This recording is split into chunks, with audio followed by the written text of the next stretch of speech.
Cherished viewers, thank you for staying with us. You are still watching the Breakfast Show on Ghana Television. The great Marcus Tilosiseri once said, and I quote, "Not for ourselves alone are we born," unquote.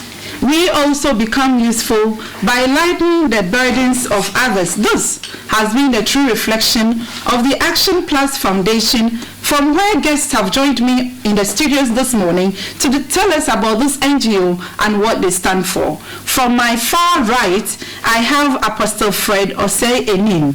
He is the founder and CEO of Actionplus Foundation, and with him, following after Apostle is Grace Afi-Hajo. Grace is a PRO of the foundation. And finally, to my immediate left is Charles Zuta, the project manager. Ladies and gentlemen, you're welcome. Thank you so much. Let me start with you, the founder and CEO. Tell us about the Actionplus Foundation, what you stand for, and then why you established it in the first place. Actionplus Foundation is a Christian non-governmental organization. We are based in the UK. We started the UK branch in 1997. And then 10 years later, we came to Ghana to establish the Ghana branch as well. And within our time of our project, we've involved ourselves in the campaigning of HIV.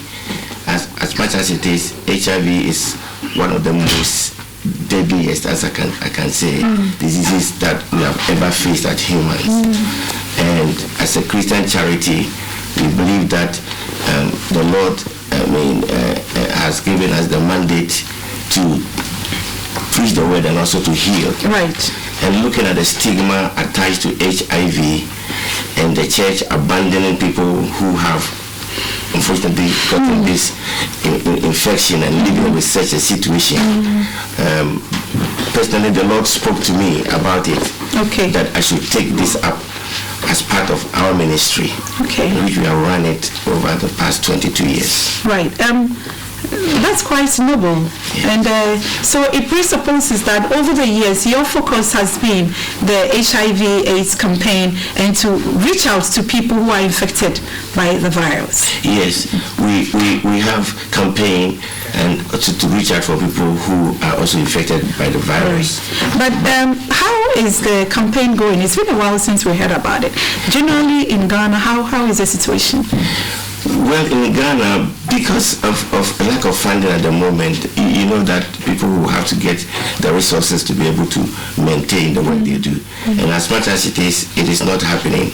So we just have to roll up and go.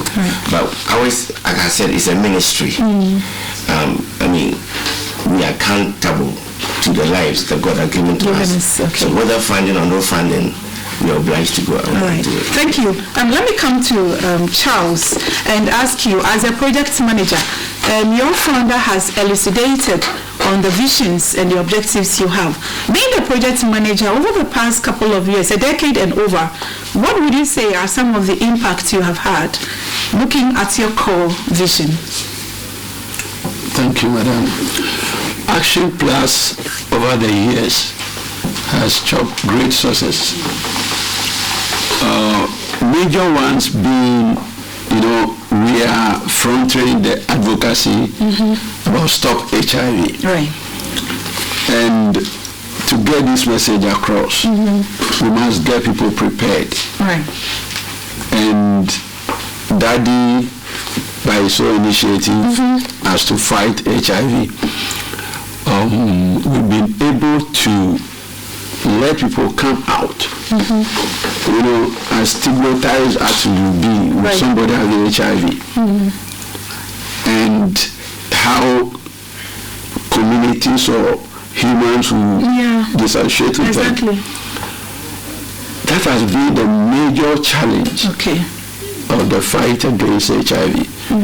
Actionplus Foundation has been able to break this chain. For people to be able to speak out and tell the whole world that yes, I'm HIV positive, but that is not the end of life. That's not the end of life. Positive living is. Out of Actionplus Foundation came great men and women against the stigma of HIV in Ghana here. Would you want to mention some of them? We can mention somebody like Reverend John Azuma, Okay. who is with the Ghana AIDS Commission now, Okay. going throughout the world, telling people about how we can live positive life even with HIV. Yeah. Okay.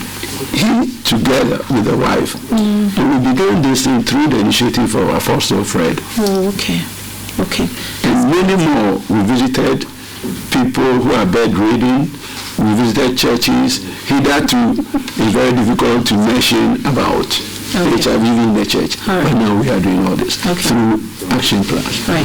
So thank you for that. That's quite noble, because we do know that the fight against HIV, if we are able to fight stigmatization, would have won halfway the fight. So it's good that we are able to empower people to come out, notwithstanding their HIV status. When we come to the PRO, he indicated that the stigmatization is one of the major challenges confronting NGOs like yours. What other challenges have you identified as a PRO?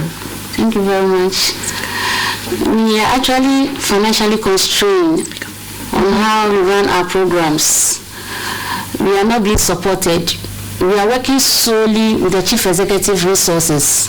He sponsors all our activity, yes. All our activities, all the programs that we have, the CHEP program, churches, and programs that we have in the community. Now, wait a minute. Give us an idea of your project that he is sponsoring alone.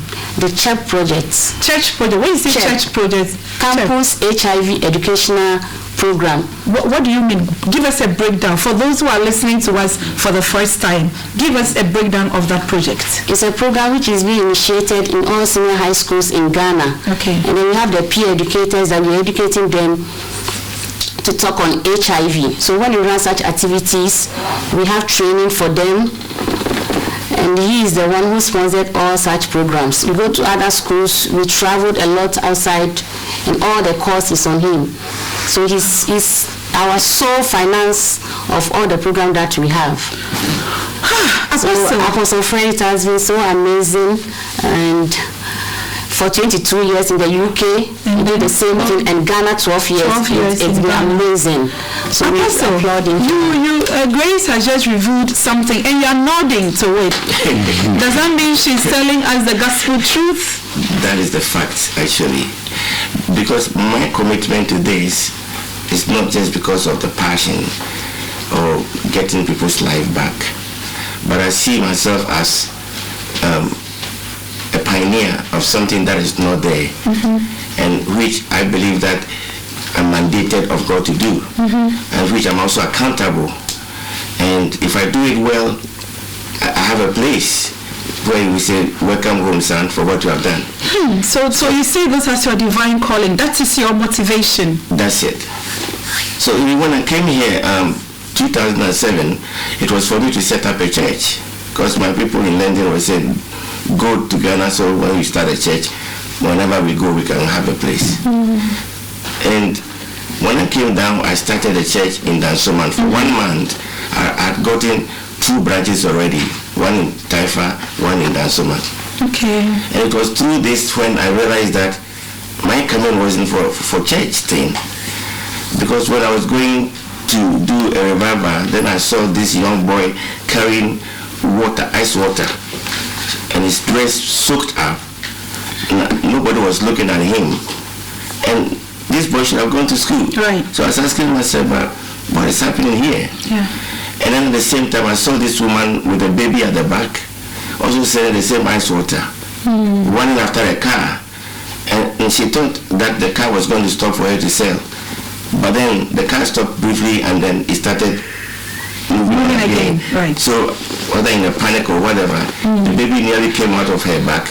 She had to try her best to save the baby with her right hand, and her business as well.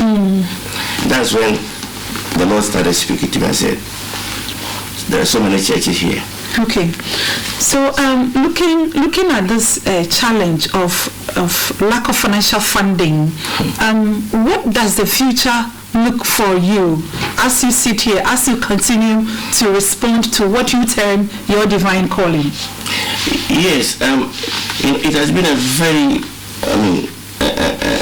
big challenge for us especially myself and my family, because I'm a married man with children. Right. And I have to go through all this with my family. But, you know, God is good. Yes, He is. In the beginning, it might seem impossible. But as we keep moving forward, all impossibilities come. It becomes possibilities. So now, the evidence is there. And like we're talking about, I mean, all the achievements. Achievements, yeah. Is there. We've won about 10 awards. Okay. I mean, national award in UK, here to African prestigious award, but so many awards.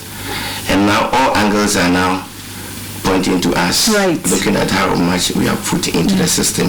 So we believe that this is the time really that people are going to have us in their hearts to support us. Yes. All right then.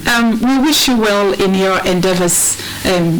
Right. So as you have more projects line up in the future, we want you to look at Ghanaians watching you right now, and then give us a message as your closing remarks. The message I want to give now is that many people had a whole lot of, you know, perception about HIV. Right. And we all were there. I was alive when HIV became prevalent, and then it grew to become AIDS, and we see people walking like sticks, and sometimes we don't even want to shake their hands. But then now, HIV is no more a death sentence. So I'm just saying that we have got a lot of good treatment now on board, that if you want to go and do your HIV test and know your status, you'll be able to have your life back. And you will live even longer. Yes. All right. Thank you, ladies and gentlemen, for joining us. And Apostle, especially to you, that God blesses you and replenishes you in every way possible. PRO, my dear, what will you tell Ghanaians, philanthropists out there? Maybe somebody is hearing you for the first time. What would you give a message to them? I will tell them they should come and help Actionplus Foundation Ghana. But to all viewers there, be bold and get tested. AIDS is real. Right. So be bold and get tested. And my brother Charles, you are the project manager. Everything you are churning out is actually under your direct supervision. What is your message to viewers? What I would like to tell viewers is that, you see, nowadays people are like only money. And for that matter, we all know by studies that HIV cannot be cured for now without treatment. Right. But we hear people parading, I have medicine, I have that. Please let's be careful. Right. Because, like my sister said, it is real. It is real. If you try joke with your life, you will lose it. But then, even when you are affected, you can still have a normal life. But then, there's always a caution that you try not to, contract it. Thank you very much for coming. Like I've already said, God should continue to open doors for you so that you'll be a blessing to our generation and more. Thank you for coming. This is still the Breakfast Show on Ghana Television. The message is clear that we should live our lives as though it is our last, and therefore be accountable to it. The Breakfast Show is continuing after this break. We have the newspaper segment coming your way with very astute reviewers. You don't want to miss any part of that. Please stay.